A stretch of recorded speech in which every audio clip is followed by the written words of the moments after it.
안녕하세요. 넥스트라입니다. 여러분의 구독과 좋아요는 영상 제작에 큰 힘이 됩니다.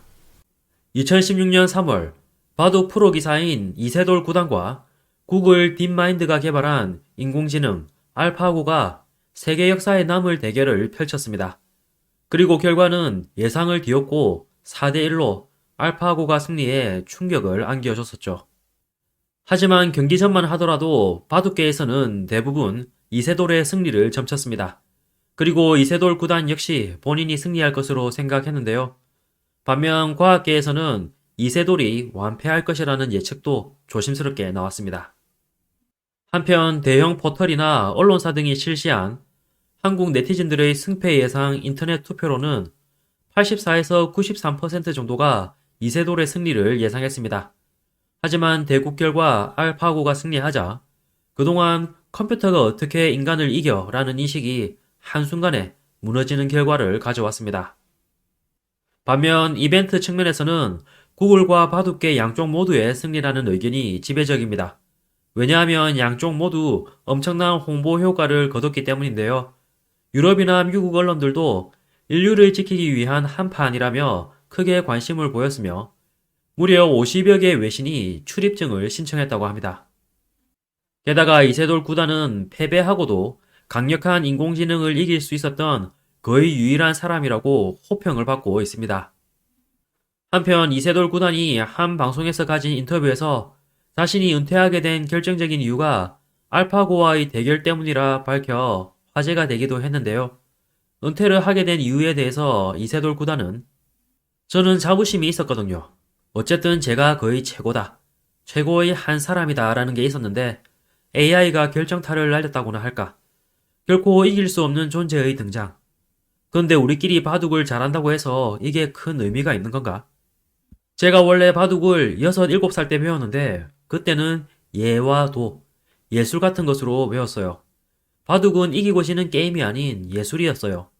그런데 AI는 진짜 그게 아니잖아요. 이게 무슨 작품이 되겠어요. 바둑이 더 이상 예술이 아니라는 슬픔이 가장 컸던 것 같아요. 라고 밝혔습니다.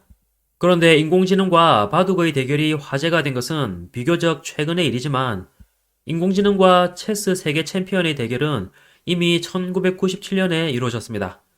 그리고 전 세계의 인공지능 연구원들의 관심사가 체스에서 바둑으로 옮겨가게 된 것도 이 대결이 계기가 됐는데요.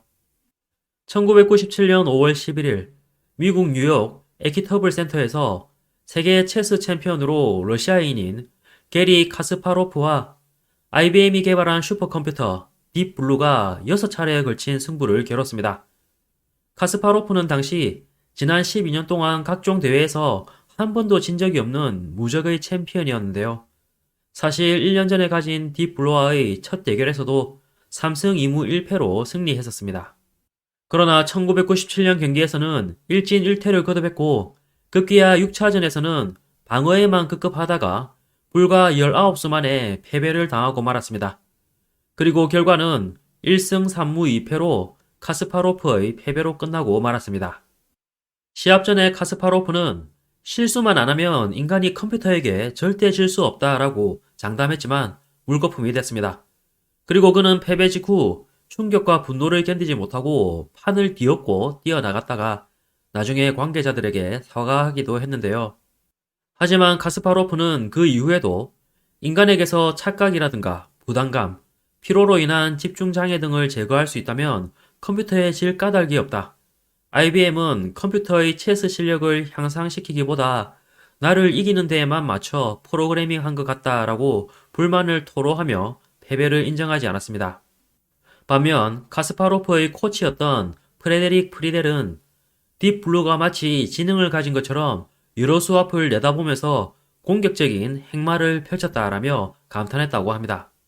한편 이 대결로부터 약 20년이 지난 2017년 카스파로프는 기계가 인간의 삶을 위협한다는 것이 정확하게 어떤 의미인지 나보다 더 잘 아는 사람은 없을 것이다. 이길 수 없다면 함께 하라라며 인간과 기계의 협력을 강조했습니다. 그리고 이제 인간과 기계가 경쟁했던 시대는 끝났고 기계의 발전을 되돌릴 수 없는 상황인 만큼 두려워하기보다는 적극적으로 기계와 기술의 힘을 빌려 인간 능력의 도약대로 삼자고도 주장했습니다. 이 대결 이후 체스계에서는 패배를 만회하기 위한 복수전을 고대했지만 같은 해 9월 딥블루는 은퇴를 선언해 버렸습니다. 그리고 IBM은 딥블루를 본업인 연구 및 분석 작업 수행에 전념토록 하겠다고 발표했습니다. 당시 IBM의 멜린다 대변인은 우리는 에베레스트 산을 정복했고 이제 다른 곳으로 떠날 때가 됐다라고 말하기도 했습니다. 한편 최근 AI 때문에 난리가 난 우리나라와 일본의 어느 업계와 마니아들이 있습니다. 그것은 만화와 일러스트 관련 분야인데요. 난리가 난 원인은 지난 10월 3일 정식 공개된 만화풍 일러스트 생성기인 노벨 AI 때문입니다.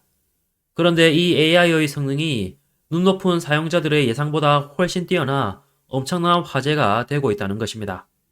물론 얼마 전 그림을 대신 그려주는 AI 작품이 소개되어 화제가 됐었습니다만 노벨 AI는 만화풍의 일러스트를 그리는 데 있어선 관련 AI 중 최고봉이라고 봐도 좋을 정도이며 관련 분야의 게임 체인저 수준이라는 평가가 지배적인데요.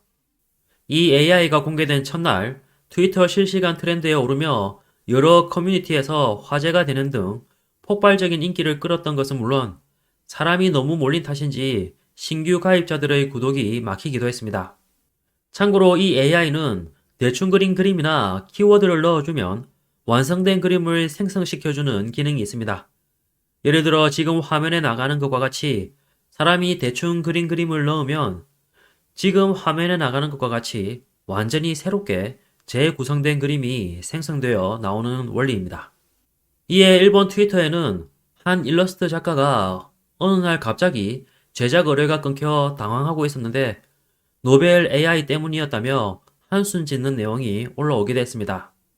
그리고 우리나라의 유명 그림 강사인 김라키 씨는 그림 AI 등장으로 그림을 그리는 상위 1%는 영향을 안 받긴 하겠지만 그 정도의 그림을 그릴 사람은 적어질 것이다.